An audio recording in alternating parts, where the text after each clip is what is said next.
Crime and punishment থেকে দুইটা সবথেকে গুরুত্বপূর্ণ বড় প্রশ্নর একটু সামারি আকারে বুঝে যাওয়ার চেষ্টা করব গল্প আকারে, খুব শর্ট টাইমের মধ্যে। তো consider crime and punishment as a story of sin, suffering and redemption.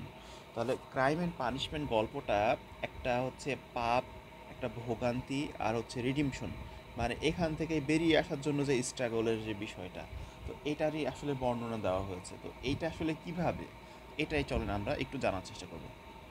তো এখানে মূলত গল্পের সেটিংটা হচ্ছে রাশিয়াতে। তো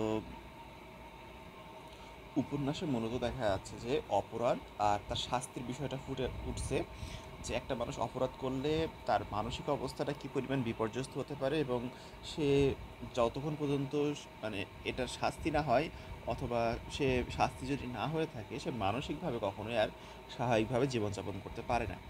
আর শুরুতে দেখা যাচ্ছে আমরা রাইটার সম্পর্কে কিছু দু একটা লাইন লিখে নেব, যে ফোইডোর ডোকোভাস্কাই ওয়াজ এ প্রমিনেন্ট রাশিয়ান নোভেলিস্ট। সে একজন রাশিয়ান নোভেলিস্ট ছিল, ফিলোসোফার ছিল, শর্ট স্টোরি রাইটার ছিল, এসেইস্ট ছিল, জার্নালিস্ট ছিল।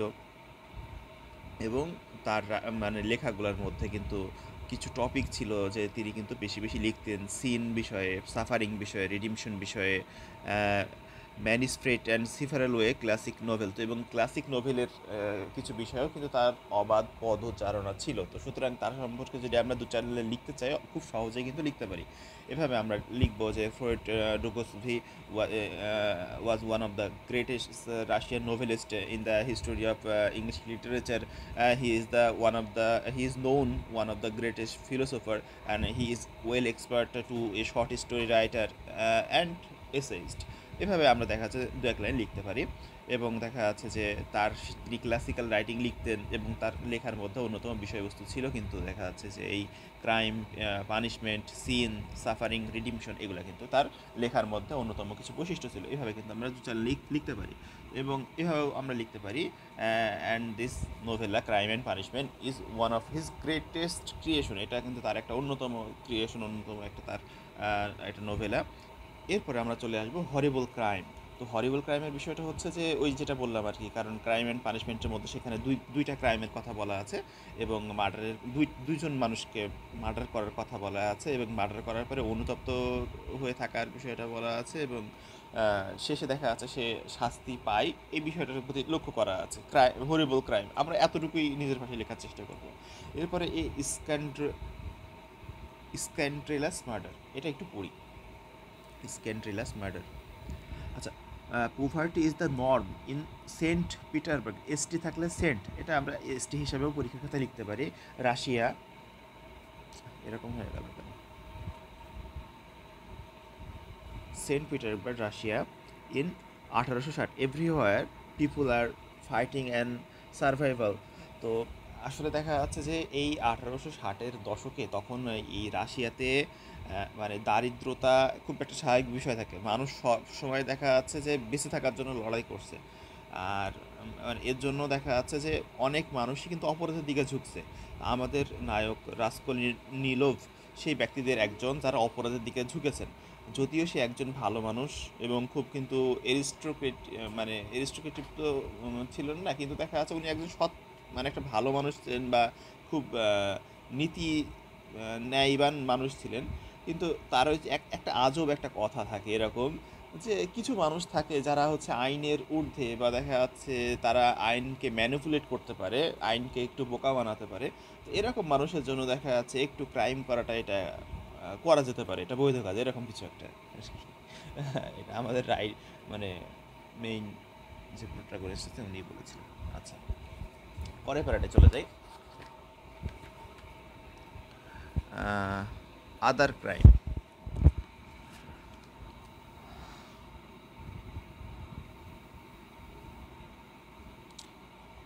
আদার ক্রাইমের মধ্যে আমরা দেখতে পাচ্ছি যে সেন্ট পিটারবার্গে কিন্তু দেখা যাচ্ছে অপরাধটা এত পরিমাণে বেশি হয়ে গেছে, বিশেষ করে কিশোর গ্যাং, কিশোর অপরাধ, এবং এমনকি নারীদের অপরাধ, বিশেষ করে নারীদের যৌন অপরাধ জাতীয় যে বিষয়গুলো থাকে, এই বিষয়গুলো কিন্তু খুব বেশি আকারে হয়ে গেছিলো।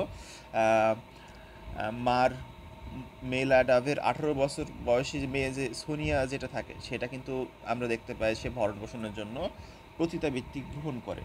যদিও রাসকোলনিভ পরিবারকে অর্থ প্রদান করে চলেছেন, তিনি যাকে আর একবারে সেম পরিস্থিতি যখন হচ্ছে রাসকোলনিভের মানে গার্লফ্রেন্ড সোনিয়া থাকে, মানে প্রথমে যদিও বা সে দেখা আছে বুঝতে পারে না, তো তখন কিন্তু তাকে সে কিন্তু হেল্প করার চেষ্টা করে। এবং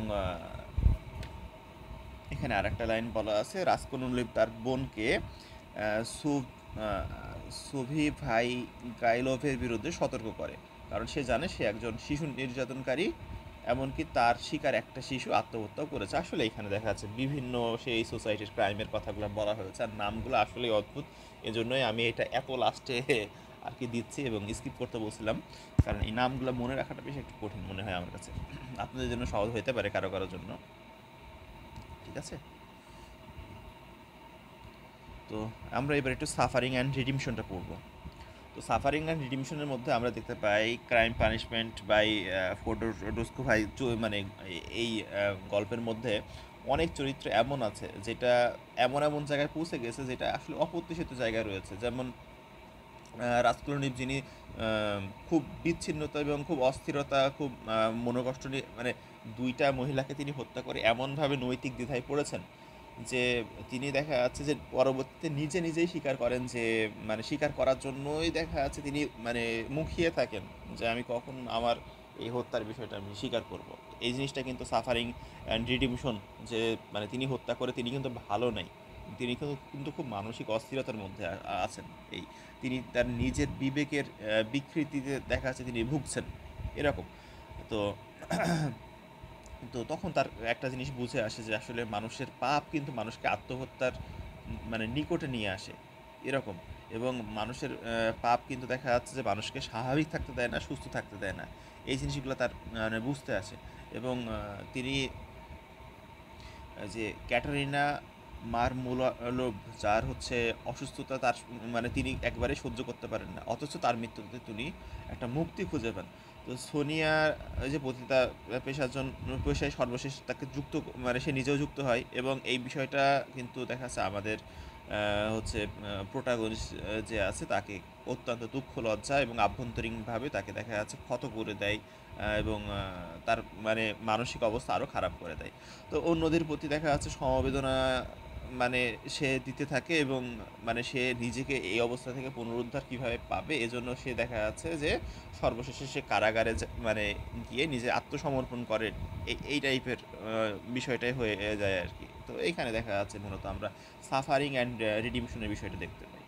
তো মূলত দেখা যাচ্ছে যে আমাদের এই এখানে উপন্যাসের মধ্যে দেখানো হয়েছে যে at the end, the discussion is liquid. That is kind of crime shown in the novel based on the uh, আচ্ছা এত কঠিন শব্দ আমরা দিব না, সিচুয়েশন দিয়ে দিব। But no crime ends without punishment and horror mental suffering. তো তাহলে আমরা উপন্যাসের শেষে আমরা এই শিক্ষাটা পাই যে ক্রাইম অ্যান্ড পানিশমেন্ট গল্পে এটা আমাদের দেখানো হয়েছে যে ক্রাইম অ্যান্ড যে কোনো ক্রাইম করলে সেটা একটা কঠিন পরিস্থিতি তৈরি করে, এবং কঠিন পরিস্থিতিগুলো দেখা যাচ্ছে কোনো ক্রাইমই একটা পানিশমেন্ট ছাড়া, একটা যন্ত্রণা ছাড়া শেষ হয় না। এবং এই যন্ত্রণা শুধু শারীরিক থাকে না, এই যন্ত্রণাটা মানসিক থাকে। তবে যদি দেখা যাচ্ছে মানুষ প্রপারলিভাবে তার ভুল বুঝতে পারে, মানুষ দেখা যাচ্ছে সেটার একটা শাস্তি পায়, এবং এর পরে দেখা যাচ্ছে মানুষ মুক্তির মাধ্যমে একটা নতুনভাবে আবার একটা জীবন যাপন করার সুযোগ পায়। কিন্তু সার্বিকভাবে অপরাধের ভয়াবহতা কিন্তু অত্যন্ত ব্যাপক, এই জন্য আমাদেরকে কিন্তু এই জাতীয় অপরাধ থেকে দূরে থাকতে হবে। তো এটা কিন্তু মানে গল্পটার একটা মোটিভ ছিল বা শিক্ষা ছিল আর কি। আর একটা প্রশ্ন আমরা পড়বো, কই গেল, crime and punishment is a psychological novel. মানে ক্রাইম অ্যান্ড পানিশমেন্ট হলো একটা মনস্তাত্ত্বিক নোভেল, মানসিক নোভেল বা মানসিক ট্রিটমেন্টের একটা নোভেল। প্রশ্নটা এইভাবে ঘুরিয়ে আসতে পারে, or critically comment on crime and punishment as a psychological novel. এই প্রশ্নটা এইভাবে ঘুরিয়ে আসতে পারে, একই কথা। তো আমরা আবার হচ্ছে ওই আগে যেভাবে বললাম ওইভাবে কিন্তু রাইটার সম্পর্কে কিন্তু এখানে লেখার ভালো সুযোগ আছে, আমরা কিন্তু একটু বড় করে ইন্ট্রোডাকশনটা দেওয়ার চেষ্টা করব। এরপরে ইনার টার্মোয়েল অ্যান্ড রাসকোনোলভিভ জাস্টিফিকেশন। তো এটা কি? এটা হচ্ছে যে ডোকোসভারের এই রাসকোনোলভিভ ক্রাইম অ্যান্ড পানিশমেন্টে একটা জটিল চরিত্র হিসাবে উপস্থাপন করছেন। নোভেলটা অনেক বড় এবং চরিত্রগুলো একটু কমপ্লেক্স। হ্যাঁ, তো উপন্যাসের শুরু থেকে রাস্কুলারবেক নিজেকে একটা মহান ব্যক্তি বলে মনে করতে থাকে। মানে সে মনে করে যে তিনি বলে যে মানুষ দুই প্রকার, একটা হচ্ছে সাধারণ মানুষ, একটা হচ্ছে অসাধারণ মানুষ। মানে রাস্কুলারবেক নিজে একটা তত্ত্ব আবিষ্কার করে প্রচার করে যে একটা সাধারণ মানুষ যদি কোনো অপরাধ করতে চায়, আইন ভঙ্গ করতে চায়, এটা কিন্তু কোনো অনুমতি নেই। কিন্তু একটা অসাধারণ মানুষ যদি কোনো অপরাধ করতে চায়, আইন ভঙ্গ করতে চায়, তখন দেখা যাচ্ছে রাষ্ট্র সেটা তাকে অনুমতি দেয়। মহান হওয়া মানে দেখা যাচ্ছে স্বাভাবিক নিয়ম থেকে মুক্ত হওয়া। অন্যদিকে সাধারণ মানুষ মানে একটা বাধ্যতামূলক সাধারণ জীবনযাপন করতে হয়, আইন ভঙ্গ করার সাধারণ মানুষের কোনো অধিকার নেই। কিন্তু রাস্কুলারবেক নিজেকে একটা সুপারম্যান টাইপের মানুষ ধারণা করে। এই ধারণার কারণে হত্যাকাণ্ড করে তিনি দেখা যাচ্ছে নিজেকে পরীক্ষা করতে চান যে তিনি একজন ব্যতিক্রম মানুষ বলে অপরাধটিকে তিনি দেখা যাচ্ছে যে এক প্রকারের বৈধ মনে করেন।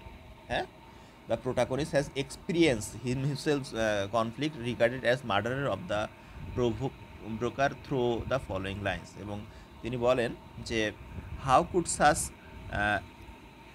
atrocious thing come my head, আমার মাথায় এইসব চিন্তাগুলো আসতেছে, what filthy things my head is capable of, আসলে আমি আসলে কত দূর করতে পারি, কতটা ক্রাইম করতে পারি বা কত দূর যেতে পারি, এই জিনিসটা দেখতে পারি। Society impact in the mind,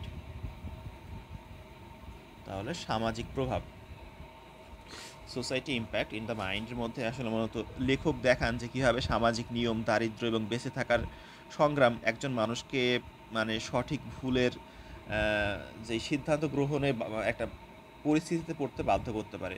এখানে রাস্কুলারবেক কিন্তু একজন মানে মানে রাস্কুলারবেক এমন একজন মানুষ যিনি কিন্তু বর্তমানে চরম দারিদ্র্যের মধ্যে বসবাস করছেন, অথচ তার মানসিক অবস্থা এরকম ছিল তিনি নিজেকে অসাধারণ বলে জানতেন। তো এইখানে সোসাইটির ইম্প্যাক্টটা কেমন হয়েছে? সোসাইটি, তিনি আর্থিকভাবে তার মানে মায়ের উপর নির্ভরশীল ছিল।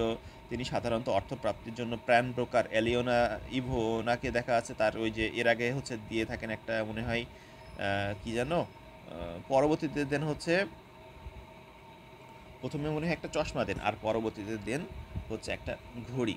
তো ঘড়ি দিয়ে তিনি মনে করেন তাকে 5 ইউরো দেওয়া হবে, কিন্তু তাকে দেওয়া হয় তাকে 1 ইউরো।